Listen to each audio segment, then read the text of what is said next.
Chapter 7. Calvin. Calvin had a big, round face. "Calvin," said Mrs. Jules, "I want you to take this note to Mrs. Zarves for me." "Miss Zarves?" asked Calvin. "Yes, Miss Zarves," said Miss Jules. "You know where she is, don't you?" "Yes," said Calvin. "She's on the 19th story." "That's right, Calvin," said Mrs. Jules. "Take it to her." Calvin didn't move.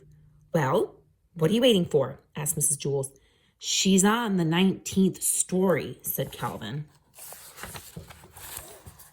"Yes, we have already established that fact," said Mrs. Jules. "The 19th story," Calvin repeated. "Yes, Calvin, the 19th story," said Mrs. Jules. "Now take it to her before I lose my patience."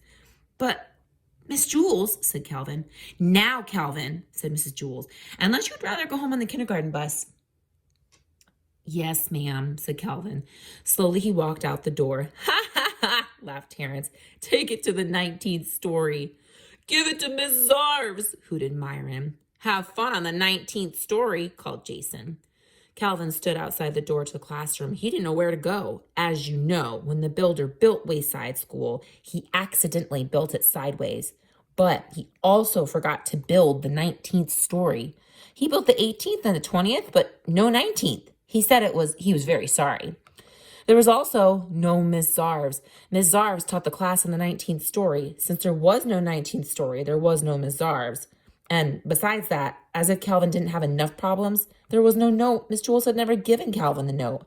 "Boy, this is just great," thought Calvin. "Just great. I'm supposed to take a note that I don't have to a teacher that doesn't exist and who teaches on a story that was never built." He didn't know what to do. He walked down to the 18th story and then back up to the 20th, then back down to the 18th and back up again to the 20th. There was no 19th story. There never was a 19th story, and there never will be a 19th story.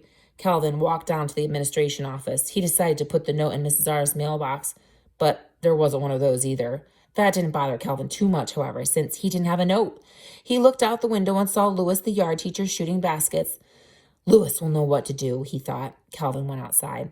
"Hey, Louis," Calvin called. "Hey, Calvin," said Louis. He tossed in the basketball. Calvin dribbled up and took a shot. He missed. Louis tipped it in. "Do you want to play a game?" Louis asked. "I don't have time," said Calvin. "I have to deliver a note to Miss Zarves in the 19th story." "And what are you doing all the way down here?" Louis asked. "There is no 19th story," said Calvin. "Then where's Miss Zarves?" asked Louis. "There is no Miss Zarves," said Calvin. "Well, what are you going to do with the note?" asked Louis. "There is no note," said Calvin. "I understand," said Louis. "Well, that's good," said Calvin, "because I sure don't." "It's very simple," said Louis. "You are not supposed to take no notes to no teachers. You already haven't done it." Calvin still didn't understand. "I'll just have to tell Miss Jules that I couldn't deliver the note," he said.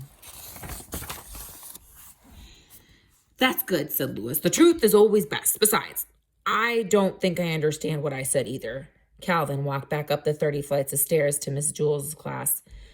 "Thank you very much, Calvin," said Mrs. Jules. Calvin said, "But Miss Jules interrupted him. "That was a very important note, and I'm glad I was able to count on you." "Yes, but you see," said Calvin, "you delivered the note to Miss Zarves the 19th story," asked Jason. "How'd you do it?"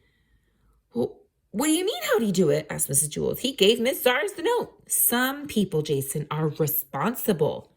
"But you see, Mrs. Jules," said Calvin. "The note was very important," said Mrs. Jules. "I told Miss Zarves not to meet me for lunch." "Don't worry," said Calvin. "She won't." "Good," said Mrs. Jules. "I have a coffee can full of Tootsie Roll Pops on my desk. You may help yourself to one for being such a good messenger." "Thanks," said Calvin. "But really, it was nothing." Chapter 8. Myron. Myron had big ears. He was elected class president. The children in Mrs. Jules' class expected him to be a good president. Other presidents were good speakers. Myron was even better. He was a good listener. But he had a problem. He didn't know what a class president was supposed to do. So he asked, "What am I supposed to do?" "It's a difficult job," said Mrs. Jules, "but you can do it. You must turn the lights on every morning and turn them off at the end of the day." "What?" asked Myron. "As a class president, you must learn to listen," said Mrs. Jules. I'll repeat myself only one more time. You must turn the lights on every morning. I heard you the first time, said Myron. It doesn't sound like much of a job. Oh, it certainly is, said Mrs. Jules. Without light, I can't teach and the children can't learn. Only you can give us that light. I think it is a very important job. I guess so, said Myron. He wasn't convinced. Here, let me show you how to work a light switch, said Mrs. Jules. Well, I already know how, said Myron. I've been turning lights on and off all my life. Very good, said Mrs. Jules. You'll make a fine president. Myron wanted to be the best president ever, but it was such an easy job, he thought, that anybody could do it. When school let out that day, Myron stayed behind. He turned out the lights by flicking the switch down. Excellent, said Mrs. Jules. On his way home, Myron heard a horrible noise. First, there was a loud screeching, then a sharp squeal, a roaring engine, and then a very faint sound of a girl crying. Myron ran to see what had happened.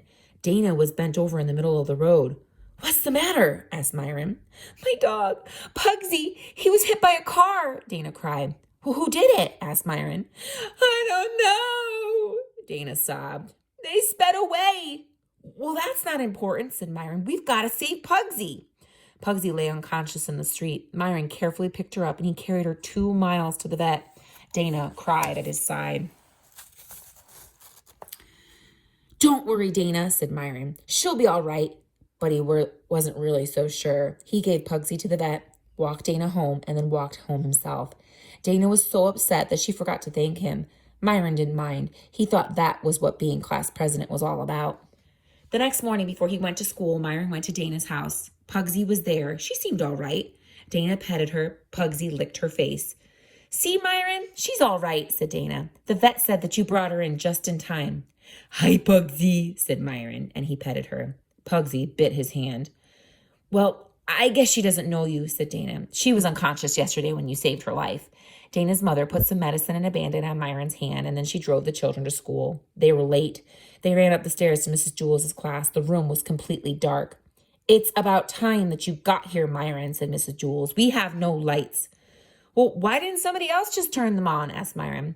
Because you're class president, said Mrs. Jules. Show Stefan how to work the lights. From now on, he will be class president. Myron showed Stefan how to turn the lights on. He flicked the switch up. At the end of the day, Myron showed Stefan how to turn the lights off. He flicked the switch down. After a week, Stefan finally caught on. He made a good president. The lights were on every morning. Myron, who was president for only a day, was the best president in the history of Wayside School. It was just nobody knew it.